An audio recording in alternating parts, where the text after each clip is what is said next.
Well, welcome to this section of New Start for the Family. We're glad that you are continuing to come to this series, this really comprehensive series on 8 important natural remedies that can not only prevent disease, but reverse disease and make your life a lot healthier and happier. Today, we're speaking about A. A stands for what?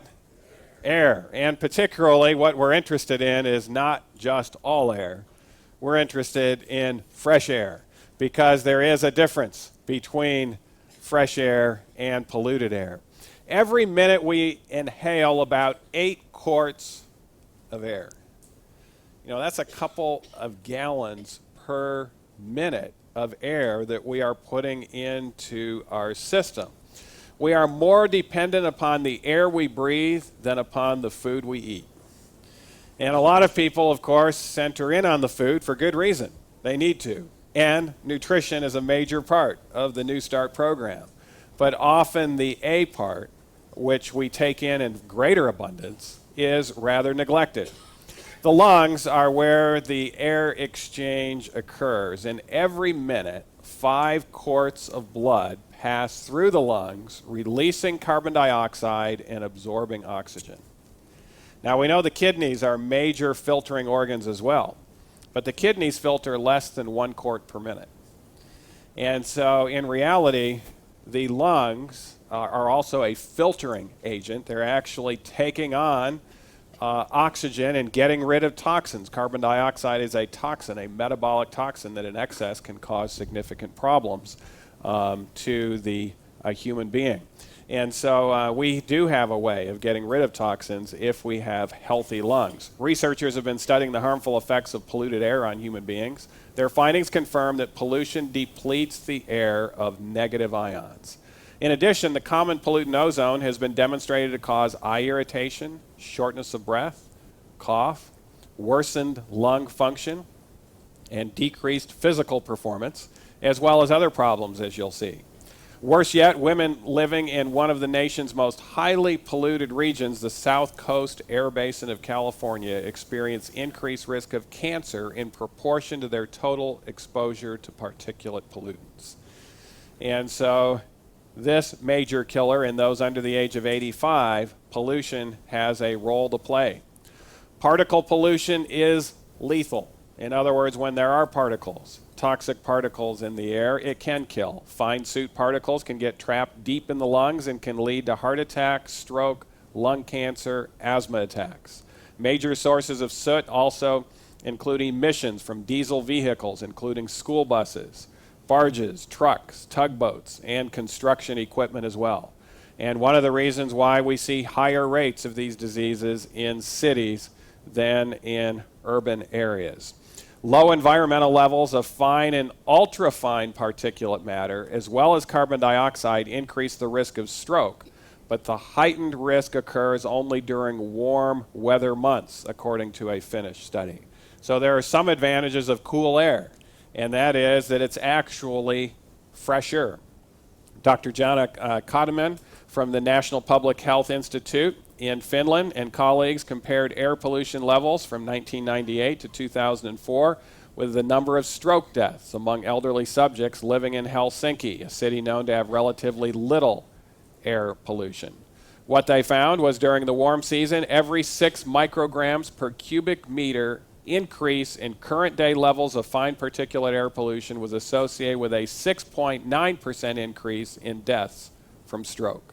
The corresponding stroke death rate for previous day fine particulate increases was 7.4%. However, particulate air pollution had no effect on stroke during the cold season. And of course, in Helsinki, it gets pretty cold.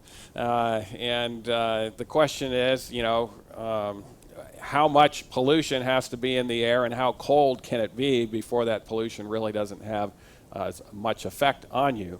But certainly when you get down to the 0-degree temperatures of Helsinki in the winter, there's something actually refreshing about breathing in cold air. I know my father growing up in Michigan always believed there was no such thing as bad weather, just bad clothing, and so he would dress up in the winter 10 degrees below zero and still go out and get his exercise. And I'd go out there for fun with him, and there is something invigorating about breathing in that cool air. There is something more fresh about it. We exhale 30 quarts of carbon dioxide every hour into the air. 2 people in a room for 8 hours exhale 190 cubic feet of carbon dioxide. The buildup of carbon dioxide in a room and the lack of oxygen will make us feel tired, sleepy, and mentally dull. So if you're in a room without ventilation, just a couple of people there for a while, it can start to get stale. And it can actually affect your mental performance and affect things physically as well. And that leads to another common problem with air, and that is indoor air pollution. You know, the World Health Organization states very clearly that indoor and outdoor air, when we combine them, that those polluted airs kill over 2 million people worldwide when we take a look at it. Now, we talked about stroke increasing, heart disease increasing. I don't want you to get to the place where you think that this is more important, the air you breathe is more important than cholesterol or hypertension or cigarette smoking or even cocaine. Cocaine, very high risk for a heart attack. But the reason why it kills relatively few people in comparison to air, polluted air, is because only relatively few people utilize cocaine. Where in the air that we breathe, everybody in that environment is breathing it. So it basically increases the risk maybe about 5%. But when you compare that 5% increased risk with everybody doing it, there's a number of people that are actually being knocked off and killed, and strokes and heart attacks occurring, cancer, etc. But the individual risks and the individual choices of cholesterol foods and other foods actually have a greater impact. But that's not to ignore the problems of air pollution, and particularly indoor pollution. 33% of 813 homes tested were discovered to carry the staph bacterium. 50% of all illnesses are either caused by or aggravated by polluted indoor air. When ventilation is inadequate, air is contaminated, occupants grow drowsy, get headaches, function at lower activity levels. The level of some hazard pollutants are found to be 70 times greater in indoor air than outdoor air. And so this underscores the need for proper ventilation, the need for actually having plants in your home where oxygen is being produced. The plants produce oxygen, we consume it, and the plants actually consume carbon dioxide that we exhale. Another major problem that is caused to a large extent by pollution is asthma in the United States. There's an increase in asthma by 45% in the past decade. It affects 15 million people in the United States. 1/3 of them are under the age of 18. And it's the most common chronic illness of childhood now. Much more common than it used to be. For years, it was thought to be due to outdoor air pollution because we know that has a role to play. But air quality has actually improved as a result of emission standards and other things in recent decades, and asthma has gone up. Cigarette exposure, we know, has a major role to play in regards to asthma. But cigarette exposure has actually decreased, particularly in states like California in recent decades as well. And so why is asthma going up? The studies show it's due to poor sanitation, poor ventilation, dust, and what else? Roaches. Roaches are a major issue when it comes to asthma. The leading cause of asthma in the suburbs are dust mites and cats, and in urban areas, the problems are the droppings and carcasses of Blatella germanica, which is the German cockroach. Highest incidence of asthma is in urban areas. Bronx, 8.6% of children have asthma. 4.3% of city residents have it nationwide. And basically, the more roaches, the more asthma is what we're finding. And there are some inner city apartments where they will find 13,000 roaches inside there. And of course, you don't see all of those. For every roach that you see, there's 100 in hiding. Basically, you're just seeing the mentally ill ones. The other 99 are saying, whoa, what's he doing out there? And he's going to get it. And the rest of them are over there in hiding, and you don't really even know that they're there.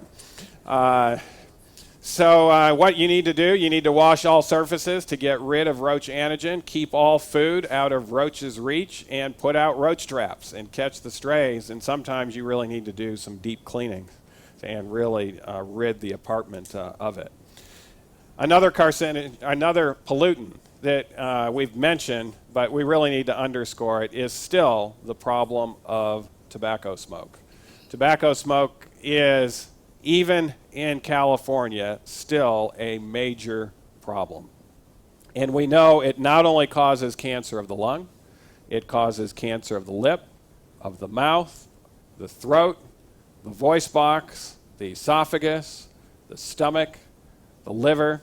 Liver is cancer over twice as likely, stomach cancer over twice as likely, pancreatic cancer over twice as likely. Bladder and kidney cancer are increased by over fourfold in those that are regularly exposed to tobacco smoke. And of course, passive cigarette smoke can also have its problem. Cancer of the cervix, more likely in smokers. Leukemia, more likely. Colon cancer, slightly more likely. Cancer of the penis in men is more likely as well. And of course, cigarette smoke just doesn't cause cancer. It increases the risk of heart attack, stroke, a number of other diseases, atherosclerosis, etc. It's really the second leading cause of death in this country, and it's a leading cause of death worldwide. And we need to do what we can to help people get over this habit, and to really, it really needs to be buried deep beneath the earth, kind of like we might do some nuclear waste, and just have it out of sight in regards to the problems that it causes. Well, the opposite end of the spectrum is fresh air. And fresh air has its quality as a result of the negatively charged particles. Pollutant air has positive ions, and fresh air has negative ions. And negative ions in fresh air have been shown to improve your sense of well-being. So that means it can improve your mood. It increases the rate and quality of growth in plants and animals. So it's not only good for us, it's good for plants, it's good for animals.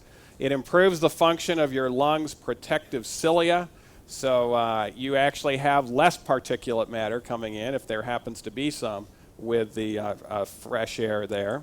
It can cause you to be far less anxious, and it can actually help you to be relaxed when it's time to be relaxed. But it also actually helps you to be more alert when it's time to be more alert. It does help lower the body temperature. It lowers the resting heart rate. It decreases the survival of bacteria and viruses in air. What does that mean? That means negative ions are actually a sterilizing force, actually kills pathogens, bacteria and viruses. It improves learning in mammals. We think it also does it in human beings. There are some studies showing that it very likely does it in human beings. But in mammals, the studies were very interesting. Old rats, actually, late adult rats that would be on the tail third of their lifespan, actually learn twice as fast as young rats who are in positive ion air. And so you can take an older person and have them learn twice as fast as a young person by having that old person in a fresh air environment. Now, if you put the young person or the young rat in a fresh air environment, they're going to do a little better. The brain is a little more plastic, so to speak. It's actually geared for learning, etc. And we know there are certain things that you can't learn very well after a certain age. One of those is if you have never learned how to speak or never heard a language. By the time you're 15 years old, you'll never be able to. Now, if you do learn one language before 15, then you can relate that and learn another language, etc., after 15. But we know that the young brain is much more able to pick up other languages, etc. There actually have been infants raised in the wild by wolves, etc., and the humans were not discovered until after the age of 12 or 15, and they were never able to learn a language after that. But fresh air certainly does help with learning. It decreases the severity of stomach ulcers in human beings as well. Now, Dr. Bernell Baldwin and others cite the Middle Eastern Shura also transliterated Sharav windstorms that bring an abundance of unwanted positive ions with them. During these storms, as many as 30% of individuals develop problems with increased anxiety, suspicion, migraine headaches, nausea, vomiting, diarrhea, eye problems, irritability, respiratory congestion, etc. These positive ions seem to alter brain levels of serotonin, an important mood-elevating chemical. These hot desert winds rob the air of helpful negative ions. And actually, people will be able to feel in advance these desert storms coming because these symptoms will develop. The positive ions will actually come before the storm, and all of these symptoms will start going forward. And it may help us to realize why there's so much trouble in the Middle East. They might be able to get along a lot better if they had fresher air over there, and they probably wouldn't be as suspicious of each other either. Good quality, negatively ionized air is found in abundance in natural outdoor environments, especially around evergreen trees where there's moving water, such as a beach surf, or moving water such as waterfalls, or after a thunderstorm. If you happen to live in an area where thunderstorms occur, right after the thunderstorm passes over, get outside and take a deep breath in. It's just invigorating. You're breathing in all of those negative ions, and it actually just makes you want to get up and run a race or something, and to just enjoy that. And if that's one of the reason why Weimar is so popular as well, is because of our evergreen trees here. Just those beautiful tall evergreens, and walking among them, you just have that smell, that fresh air smell that actually helps with learning. Now, this was an interesting study. Researchers found that among more than 300,000 Dutch adults and children, those living near more what type of spaces? Green spaces tend to have lower rates of 15 different health conditions. Now, the interesting thing about this is they didn't necessarily have to always be in those green spaces. They just needed to live near them. And what the authors found is the greater amounts of green space within 1 kilometer, and so that's less than it's 0.6 of a mile is what a kilometer is. So if the green spaces are about a half mile or less, and the greater amount of them, and the closer they are to where you live, it was related to a small reduction in the risk of a number of diseases, including heart disease, diabetes, chronic neck and back pain, asthma, and migraine, just by living near green spaces. Now, the diseases that were most helped by this, I find interesting. The strongest connection was seen with depression and anxiety. And so if you are living in a city, try to choose a place where you've got green spaces close by. You know, if you're in New York City, get that Central Park location or close by. It actually will produce some significant health benefits, and particularly mental health benefits. And of course, the question is, most people assume this is due to the fresh air and the oxygen that are being produced by the plants in these green spaces. But there are also some benefits of just looking at green, some of the studies are showing. And having that green natural foliage look with blue sky, et cetera. We know the blue sky has benefits as well. And when we're out there in fresh air, it's important to breathe deeply. This study was done and published in the journal Lancet a few years ago. And it shows that when we're in a classroom setting, such as this, and we've been sitting for a while, we have a tendency to breathe more shallow. And as a result, our blood oxygen level can go down a little bit. If you were to have an oximeter on you, it'd probably be less than 95% after you've been sitting, particularly with poor posture. And that can produce problems. It impairs muscle function. It impairs metabolic function. It leads to muscle atrophy, and it leads to exercise intolerance. And that's in addition to some of the heart effects that it's been shown to have. Breathing exercises in this study were shown to not only improve mood, but they also improved exercise tolerance in heart patients, And what they taught them to do was to breathe just 6 times a minute. Now you're saying, boy, the average individual breathes maybe 16 times a minute. If I breathe 6 times a minute, I'm going to be getting less air. Is that true? It is true if we're going to breathe at the same lung capacity. But if you're taught breathing exercises and breathing deeply, you can actually breathe more air in 6 breaths than what the average individual sitting here today is doing in 16. And so, but in order to do that, you have to have that proper posture.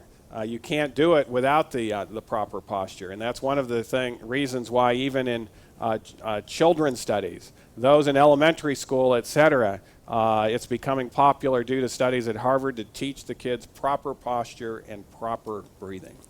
So we might just try it here today. You'd want to get your watch out, because if you're breathing 6 times a minute, that's just 1 breath every 10 seconds. So take your watch out and just take a nice deep breath in. Hold it in there for a little bit.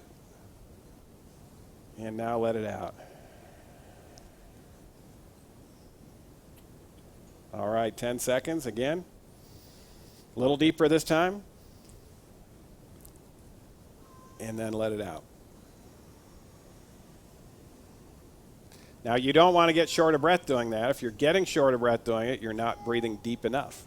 And so you might just do that, get your watch out for a minute and do it. You also want to breathe where your diaphragm is actually, as a result of taking the deep breath in, your belly is actually going out instead of in. And when you exhale, the belly goes in. It takes a little bit of exercise in doing that, but the diaphragm should expand and go down as we're taking a deep breath in. And we're actually able to get to the resources, the bottom resources of the lung that way, and our oxygenation can significantly improve, because that's areas of the lung that often don't get much oxygen, and thus those blood vessels constrict down. This was a study in children. And again, this is a NEWSTART for the family. But this was an interesting study. For children, healthy lungs mean healthier scores on tests of memory, learning, and intelligence. Researchers at Harvard examined data on 165 Boston children who had been followed since birth. At the age of 6, the children had their lung function tested. At age 9, they completed standard tests of memory, learning, ability, and intelligence. And the researchers found that for each increase in the children's lung function performance, there was a corresponding increase in their cognitive test scores. So lung capacity, very much related to IQ, actually, cognitive ability, academic performance. And again, if you're living in a polluted air environment, it's actually going to adversely affect your lung capacity over time.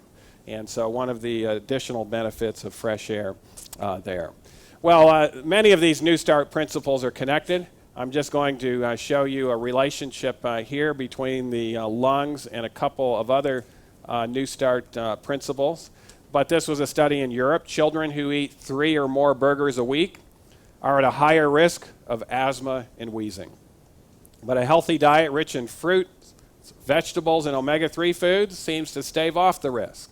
This was a large international study. Germany, Spain, Britain. They studied 50,000 children across the world, found the link between burgers and asthma was strongest in rich nations where diets with high levels of junk food are more common. And so it's not just the air we breathe, it's what we're eating, and also other aspects, as you'll find, that are also playing a role. What other aspects am I talking about? Actually, sunlight. This was an interesting study. Low levels of vitamin D were correlated with poorer lung function, increased airway reactivity, and more severe asthma. For every 1 point increase in serum levels of 25-hydroxy vitamin D, that's the blood test you would want to get to see where you're at, and normal levels are 50. Anyone under 20 is definitely very deficient. But for every 1 nanogram per milliliter increase in vitamin D levels forced 1 second expiratory volume increase by 21 milliliters. That's quite a bit. And so the sunlight is also important in helping the lung function. And when we combine these things together, good nutrition, good exercise, deep breathing, fresh air, sunlight, we can get a much more additive effect, actually a synergistic effect on health.